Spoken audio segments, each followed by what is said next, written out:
Views కోసం హద్దులు దాటిన మాటలు, వ్యవస్థలను సవాలు చేసే ధోరణి, మతపరమైన మనోభావాలతో చెలగాటం. ఇన్స్టాగ్రామ్ బ్లాక్ అయినా కానీ బూతు పురాణం ఆపని యూట్యూబర్ నా అన్వేష్ గారిని ఇండియాకి రప్పించేందుకు పంజాగుట్ట పోలీసులు లుకౌట్ నోటీసులు జారీ చేశారు.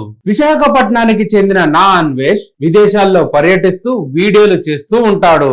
గత ఏడాది హిందూ ధర్మం పైన అసభ్యకర వ్యాఖ్యలు చేశారంటూ నటి కరాటే కళ్యాణి గారు పంజాగుట్ట పోలీస్ స్టేషన్ పోలీసులకి ఫిర్యాదు చేశారు. నిందితుడు విదేశాల్లో ఉండటం, విచారణకు సహకరించకపోవడం చేత తాజాగా లుకౌట్ నోటీసులు జారీ చేయాల్సిన అవసరం వచ్చిందని పోలీసులు వెల్లడించారు.